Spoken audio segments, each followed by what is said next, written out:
the best manufacturers, product designers, firms in the world? The field or the industry is. But back in our old era and all. Is there any skill sets? I'd say like when you're talking about skills, it's mostly what you're good at. Instead of trying to do everything, it's better to build and perfect what you're good at. So Soumya Bhargav, thank you for coming on our podcast, the Woxsen Show of Woxsen University. It's always nice to see alumni come back to Woxsen, interact with the students, and we personally feel very happy having alumni over. So both of you are product design students, and you passed out from the 2021 batch, if I'm right. 2017. We passed out in 2021. 2021, yeah. So let's go to the start. So why did you guys even want to take product designing as a course and have a career out of it, and why Woxsen?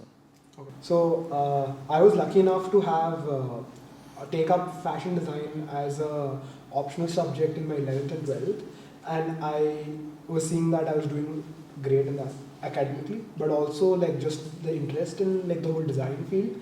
I was able to see that. So I was taking it along with engineering, like MPC, and I was not inclined towards the mathematical and physics part of it. So I was inclined towards the design part of it. At that time, the fashion part of the design didn't, appeal to me. So I was searching for different fields, and product design was the one that clicked. In terms of like why Woxsen itself was, I think one thing was very easy was that it was very close to my house, so that was one of the reasons. But the other thing was I thought about it in this way, as I was the second batch that was there at Woxsen. So when I joined, we were just like 90 people, and for product design it was just a cohort of like 30 odd people. So what that helped me understand was that I was going to get more one-on-one experience with officers, right? Get more attention, more detailed reviews and all that stuff. So I think those were the reasons why Woxsen, and obviously at that point the campus was like something that you saw and were like, okay, well, this campus, like you might have a lot of good opportunities. I think the campus is not, it was a big campus, but it was not very developed. But it was still a very peaceful and nice campus back then. Yeah. So as compared to like I spoke with people who went to NIT and all that stuff, like you had the opportunity to like have more learning time with your faculties and with your peers in a much less crowded and fun environment, and that's why Woxsen came out to be the options there. Yeah. So I was. I grew up all over India. So my dad was in the Navy, and then later his work always. We used to move around a lot. The main thing was when we were moving houses, the furniture. So wherever we went, my dad always liked having custom furniture made. So I used to like sit with them. I used to look at them make the chairs and all those. So after that, when I joined my 11th and 12th, I did a course called IB. So there we have custom subjects. We can select whatever subject we want as majors.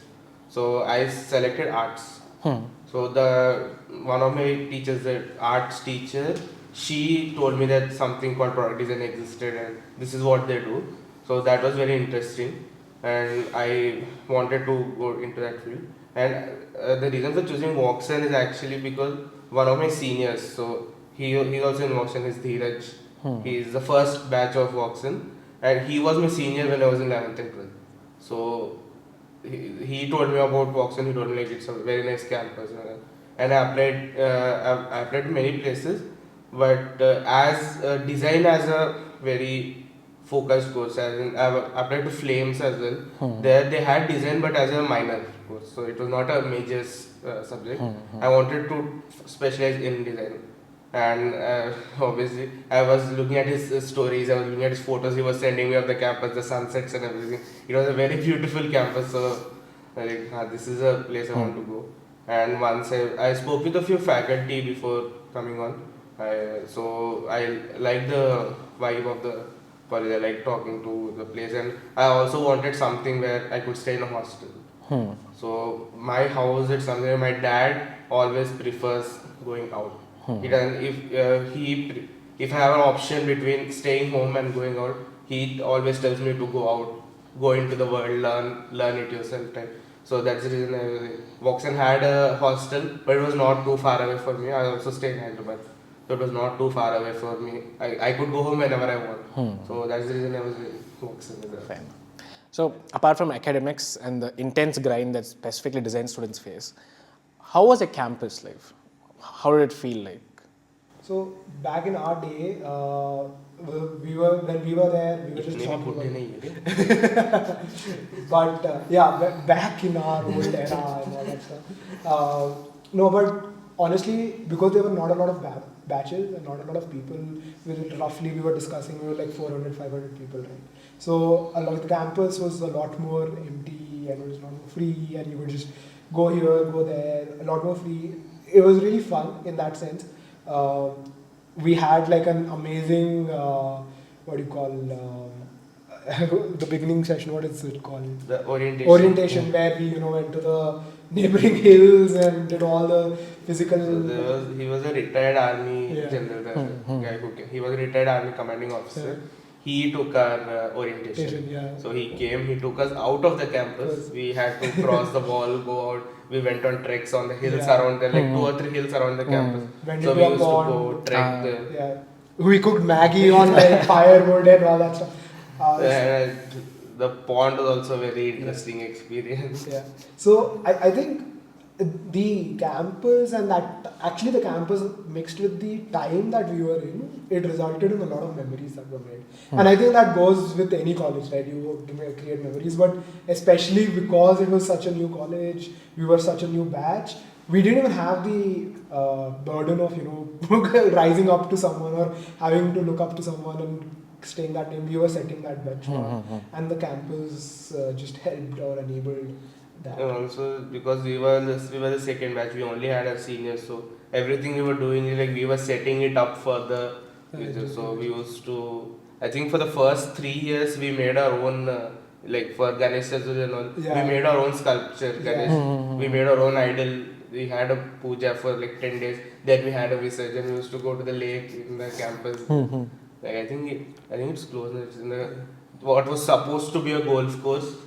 It's now the whole sports arena, right? So there had a small lake. So we used to go for the Visarjan. It was nice. I remember we completely, not us, but our seniors completely changed the admin block for the Halloween night, where they took the passageways from one end to So what another. we did was in the make a haunted house. main hallway in the ground floor hallway in the admin block, we blocked off all the glass with garbage bags. So I think we emptied the garbage bags in the storage. In the college, we went to the college storage, we raided it, we took all the garbage bags, covered all the glass, and we hung things. We made into a proper haunted house for Halloween. So a lot of that stuff. Again, we miss that light right now, right?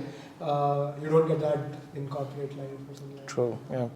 So, what did your career or higher education transcend after Woxsen? Like, what do you guys pursue? You pursued your masters. You're going to pursue your masters. No, I'm doing my masters right now. I joined 1.5 years, so there's one more semester. So by the end of this year, I'll be completing my masters.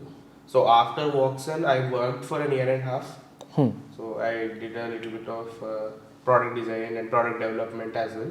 And then I wanted to complete my masters because I wanted to build on my portfolio.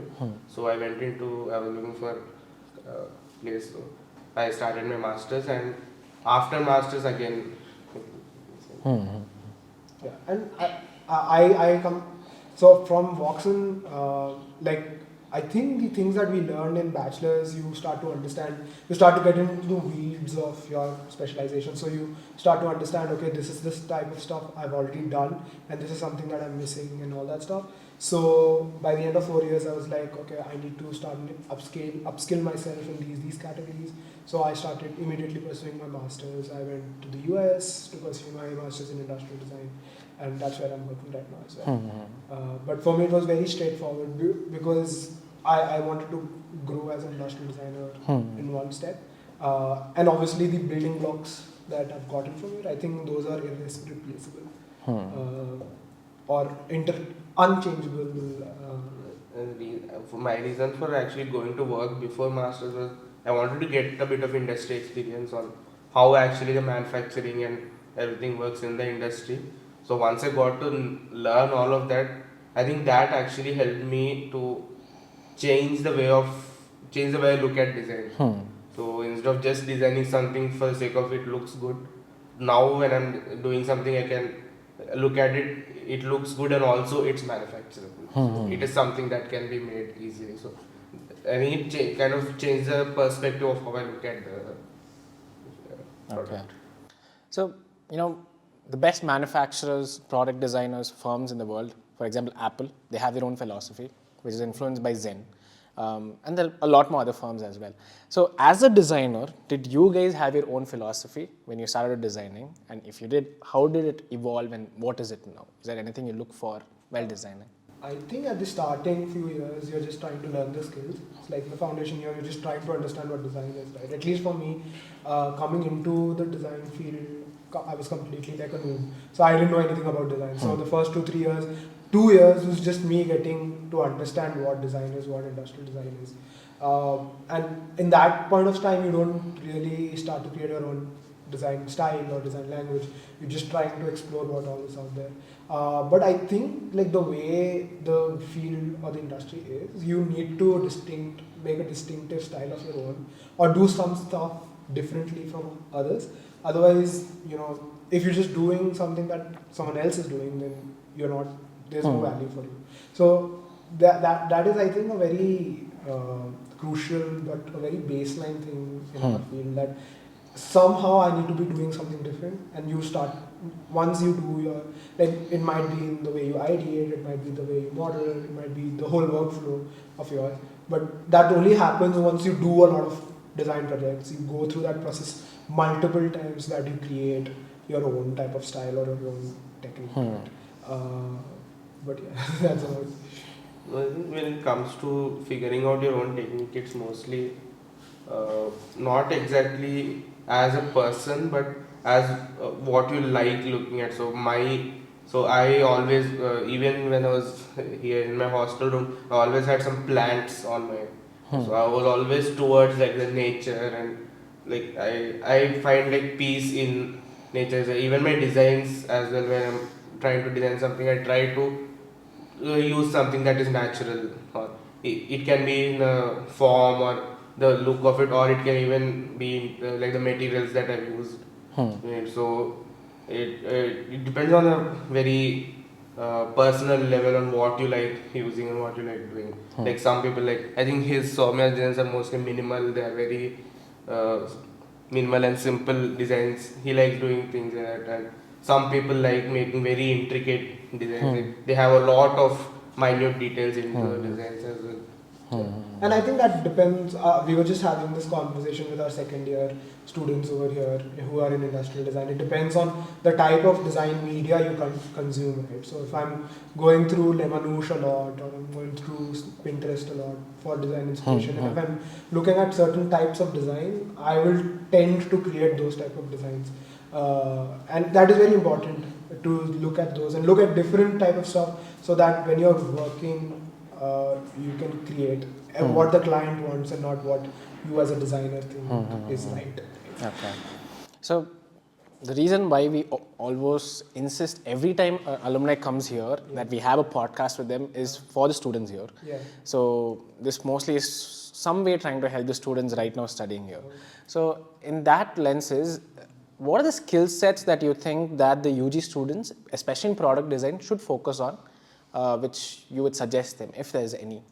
So I think like the fascinating type of the part of the design field is such that you are never completely done with any skill, right? Because there is no formula or there is no set path, and that also leads to very individualistic type of a design career where everybody has their distinctive styles. So I'd say like when you're talking about skills, it's mostly what you're good at. Instead of trying to do everything, it's better to build and perfect what you're good at. So this reminded me, recently we had a faculty who came and taught us some advanced 3D modeling and all. So the faculty himself, so some of the things that when we were working on, we found some shortcuts to make a surface look more smooth. The faculty himself didn't know that we could do it in that way. So our faculty has, I think, around 15 years of industry experience, and he himself didn't know something like this existed. So it's even after 15 years, he's still learning new things like this, how to make it easier. So I had a conversation with my dad recently. So he was telling me like some of the softwares that they make. So the people who made the softwares are themselves are not aware of how the software can be used. So for example, one of the softwares, if the person who made the software is looking at it and someone else is using the software, so there are some points where the person who made the software himself, he didn't know that the software could be used in such a way. So I think it's even in softwares, even in skills making, in anything it's the same way. You always keep developing on it. You can never be like the best. There's no point where you have reached the top. You're always learning new ways to use it, and the softwares themselves are developing every day. So even if you look at Photoshop right now, when we used to have Photoshop, the first versions of it was photo editing, and it was just adjusting lighting and all. Then everything else came in, selections and making it better. Now they have AI in Photoshop itself. So you can just select a part and just type in what you want to do, and the Photoshop does it for you. Yeah. You don't even have to smudge everything together. True. It was a huge process back then. Now it's just typing. So, and in terms of students, I got my train of thought back. But basically, the skills that you're learning over here will always grow, right? As the industry grows, you'll always grow. But the certain things that I didn't know as a UG student, and I'm trying to tell more people and more students, is to understand the skills surrounding design. Like, how do you brand yourself? Like, how do you market yourself? How do you make yourself heard? And those type of skills are very important. How do you reach out and create networks? Those type of skills are really important, because at the end of the day, even if you do like the best industrial design work, right, you still need people to know that you exist. And those type of things actually, I think, are the most important for students. Like work, professors are there, you have the resources, you will do it because you have the assignments and the grades, but no one will tell you or push you to get that better network. That is something on your own, something that you have to achieve on your own. So those are skills that they need to learn. And I got to know that very recently. But if I would have known that earlier, it would have been like I would have excelled a lot more. Networking and branding is also a skill. Big skill, right? Yeah. Do you think platforms like LinkedIn help students? Because what we insist students here is establish yourself as a brand on LinkedIn, and we give them tips and tricks. For example, just don't talk about yourself. Talk about the process of how you're ideating and creating a product design. Talks more about you, your cognitive process, how you think, and how hard you work, all of that. So do you think platforms like LinkedIn help you get those connections and opportunities? And apart from that, is there anything else they can do on such platforms to capitalize on it? So earlier, when we were there, when we were in our bachelors, we used to post a lot on Instagram. And that time, the Instagram algorithm was pretty much tailored, where creatives can post and they'll get amazing reach and all that stuff. But very recently, I think I've seen a huge uptick of designers using LinkedIn. And as you mentioned, I think that should become a cornerstone for a student, where they build their own brand, they post to LinkedIn very frequently, and they don't post only finished projects. They post work in progress projects, so that they have that connect, they have that frequent eyeballs on them, and people know that, again, as I mentioned, people know that they exist. I think other than that, students should our batch I think did really well was we had a very nice friendly competition between us. So we would see what others doing. We'll try and learn from them, and then we'll try to improve our own work in that way, and post it on Behance. So we were competing with each other, like we were helping each other out as well, but we were posting on Behance as well very regularly. And what that used to do is that once we post our work on Behance now, a lot of people are seeing and they are also critiquing us and they are also giving us feedback and we are improving in that sense. So on top of juries, on top of professors, on top of peers, we are getting feedback from external sources, right? Apart from that, I think within LinkedIn itself, just interacting with people, not even just posting, as simple as just commenting on something you like or telling why you like that or liking it or sharing stuff that you like, just increases your visibility, makes you be more loud and artificially, because now it's not as face to face, right? Artificially tells other people how you are and what they can expect if they actually meet you in person or have you working for them. So that is something again I've been learning very recently, but I think students should start doing that, and it's great that if that it is being taught currently in college as well. No. Even in LinkedIn and Behance, what we used to do was, like, once if he posts something, so all of us as a batch would go like the post he did and put in comments. So what that does is, when a post or something has a lot of comments and likes on it, it starts to get more reach. People, when they see a lot of comments, they are interested in it and want to look at what it actually is. So I think as a batch, what people need to do is, once a person is posting something, go to their post, look at their project, comment something, like it, try to share it. So if you're trying to helping each other out, it actually helps you out also. It boosts your own profile as well. And not even only like, even just having conversation about it might lead to more eyeballs and more people jumping into that conversation, right? So, since you mentioned AI in Photoshop right now, I mess around with ChatGPT and I just give few prompts and I ask it to sketch a few things. Turns out sketching is a big process when it comes to designing, and AIs do it very quickly nowadays. So, and it puts more pressure on the designers to perform now. So, in those aspects, the forever changing dynamics of the design industry, what are the industries looking forward in the students right now? Is there any skill sets or use of AI in their works that would be beneficial for them while they go to the industry? AI in itself cannot be a designer. So if you use AI as a tool, so there's another AI called Viscom. So it actually, if you give it a sketch, upload a sketch on it and tell it to render, it will render the sketch for you and give you a 3D render of that sketch. So obviously it cannot do it as well as, it cannot do what you want it to do, but the amount of ideations it gives. So you upload your sketch and tell it to render. Some places it may read the sketch wrong and do something different, but the outcome, the thing that it did different, can actually boost your thinking. So for example, I made a sketch of a ball and like a cricket ball, and I put it there and told it to render it. If there's a slight issue on the threads, and it actually took it as something else and made a small button on it and made it like a completely different kind of ball. So what happens is, you can use AI to enhance your work, and Viscom actually is a very good example for AI helping you, because you don't even need to sit and render it by hand. So I can just make a sketch, upload it on Viscom, it will give me a render. So I don't need to sit for an hour and physically render it with like markers or on Photoshop as well. I don't need to sit and do that.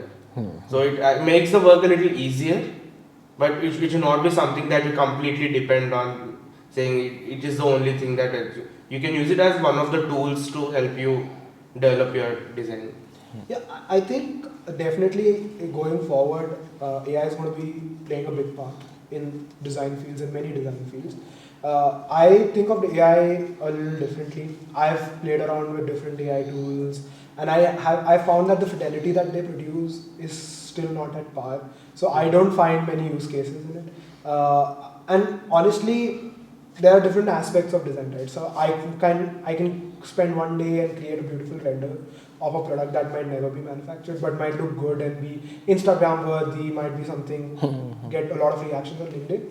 But I can spend 3-4 months researching and designing each and every detail of a product that could be manufactured and could be used by a lot of stuff. So I still feel that aspect of design, the latter aspect of design, is still heavily dependent on humans and the input that we give. The other aspect of like AI and design that I I'm a little skeptical about. I think the tools are growing great. Like Viscom came out like a year or two ago, at least I found it out a year or two ago, and it has like skyrocketed in the type of stuff it can create. But even then, as a designer, as you grow, you understand that you don't have a lot of control with these tools. The output is also it's just a mash of something that already exists, right? Which is okay, I mean. So I think that is the limitation of AI. It's great, as he mentioned, with iterating a lot. So at the early stage, if you want a ton of ideas with your simple input, you can do that really well. But currently, I think that just letting AI do the whole project it doesn't make sense, at least from my experience. But I'm pretty sure it's going to grow, and we'll have to adapt to that as well. So with Viscom, is like what I do with Viscom is I upload my sketch, try to make a render, then I take that render into Photoshop and then refine it to make it look better. So Viscom in itself doesn't provide a very good render, but it provides you an idea of what you want. So it makes visualization of your idea easier. Yeah. So so when you're rendering something, you need to focus on the lighting of it, the shadows and everything, the highlights. So to visualize that better, I think Viscom helps you out there. You can upload it there, it will give you a basic render, then you can start developing on that. And also with like ChatGPT and Bard, AIs like this, I think some of the information that the AI gives is not easy to verify. Yeah.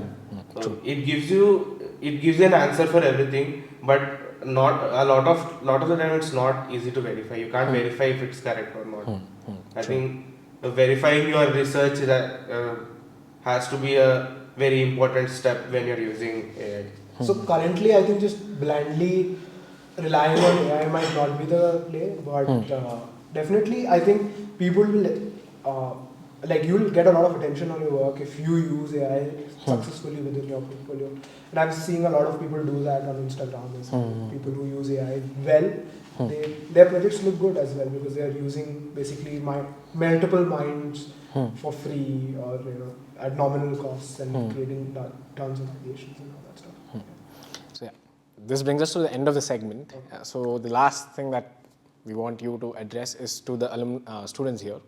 As alumni and industry representatives, is there any advice that you would like to give the students here who want to have a career in product design or just design in general? I created a small presentation for the students I was interacting with, and I think my last slide was the one I was trying to have the most effect, was just to build your brand as much as possible as individual designers, just to have a voice that can be heard throughout the industry, throughout the Indian industrial design community, throughout the global industrial design community as well, because that will ensure that you have a presence and people will start noticing you. And then if you do good work on top of that, it's a bonus. It's a bonus. Doing the good work should be again like a baseline. On top of that, you need to start doing and hyping yourself up a little bit and connecting with people. The networking should be a big part of it. Because I think you mentioned it while he was interacting as well. Even if you do amazing work, you have done amazing work, you have an amazing portfolio and you upload it. If you don't have the networking, if you don't have the reach, no one will be able to see your work. So if you want your work to be out there, you need to have good work as well as a good network of contacts as well. And a lot of time, and this is something again I didn't know personally when I was in a bachelor's. So I was in a misconception that if I do good work, if I make pretty sketches, if I make pretty models, there will be someone who will be like, okay, we want this guy. But I failed to understand how big the world is, right? You having to create that. And one thing that again helped me was I used to post a lot on Behance, so I was still found out by a few freelance gigs and all that stuff. So whenever I used to post my work on these sites, I would get some replies and I would get some offers and all that stuff. So it is pretty simple in that sense, but it is hard. It is simple to understand, but it's hard to implement, and that too regularly. True. So that's one of the things that I'm trying to tell as many people as possible. And I also mentioned this previously, but when you're networking and trying to connect with people, there's always some people who don't want to connect with you. They kind of shut you out. So I think you should not let yourself go down with people reacting like that. Just ignore them and try to network with other people. So instead of just letting one or two people get you down, you can just keep building your work. There's always going to be people who don't like to interact with others. So Yeah, there are always going to be bad apples, but you cannot let them bog us down, right? Yeah. True. So, Soumya, Bhargav, thank you for coming for the podcast. Hope we see you again in the campus once again, and we have a part 2 of this. So, thank you guys for coming. Thank you for having us. thank you for having us.